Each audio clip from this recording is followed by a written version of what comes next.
बिस्मिल्लाहिर्रहमानिर्रहीम। Class 9 chapter 1 physical quantities and measurement का आज का टॉपिक है हमारा अनसर्टेनिटी ना मेजरमेंट में अनसर्टेनिटी या नाप तोल में गैर यकीनी की सूरत हाल। हम नाप तोल में गैर यकीनी को किस तरह कम कर सकते हैं, ये क्यों पैदा होती है, ये कैसे पैदा होती है, इसके बारे में हम पढ़ेंगे। तो अनसर्टेनिटी इन इंस्ट्रूमेंट्स और मेजरमेंट में occur due to limitation of measuring instrument में ये मेजरिंग लिमिटेशन महदूद होने की वजह से भी, इंस्ट्रूमेंट के महदूद होने की वजह से भी हमारी मेजरमेंट में गैर यकीनी की सूरत हाल पैदा हो सकती है। मिसाल के तौर पर अगर आपने मीटर रूल से लंबाई करनी है तो हम उसमें 1 मिलीमीटर से 1 मिलीमीटर तक की लंबाई कर सकते हैं, उससे कम की लंबाई मालूम नहीं कर सकते। तो इसलिए हमें, अगर हमारे पास दूसरा इंस्ट्रूमेंट नहीं होगा तो हम किस तरह 1 मिलीमीटर से कम की लंबाई मालूम कर सकते हैं। अगर वर्नियर कैलिपर से हम 0.1 मिलीमीटर की लंबाई मालूम कर सकते हैं। अगर हमने 0.1 मिलीमीटर से कम की लंबाई मालूम करनी है तो वो हम किस तरह मालूम करेंगे।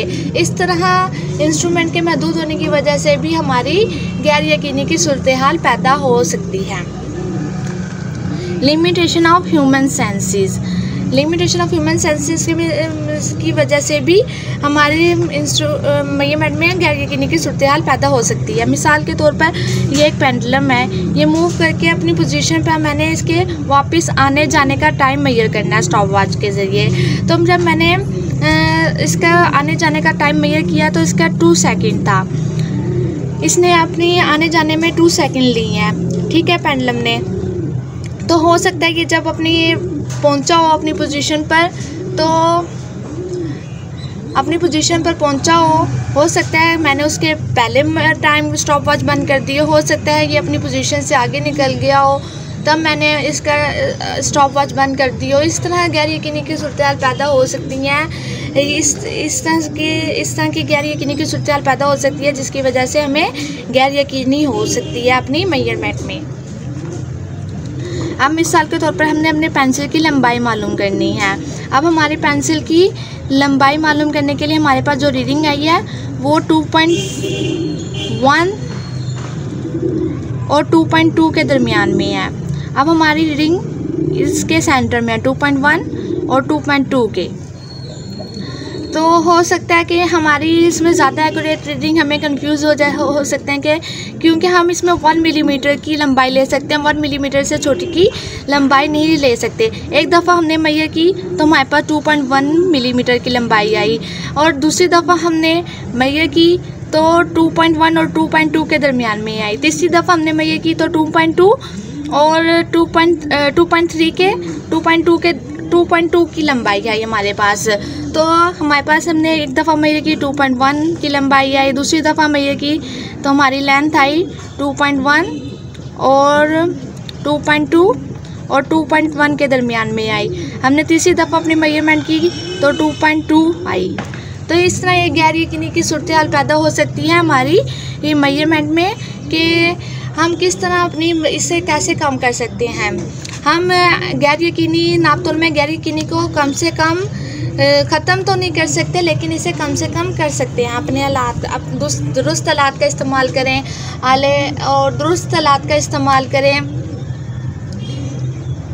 पैमाइश को बार बार करें, और एक तजर्बाकार इंसान पैमाइश करे और आले को दुरुस्त तरीके से इस्तेमाल करें और बेहतरीन आलात का इस्तेमाल करें और अपने इंस्ट्रूमेंट्स को ज़ीरो एरर को रिमूव करें।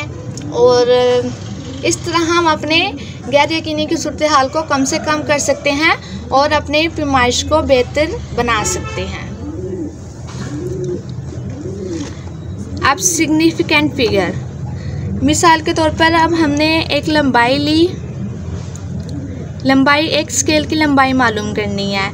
तो हमारी स्केल की लंबाई 1.1, 1.2, 1.3 के दरमियान में आई है। तो हमारी रीडिंग जो आई है वो 1.23, 1.24, 1.25 आई है।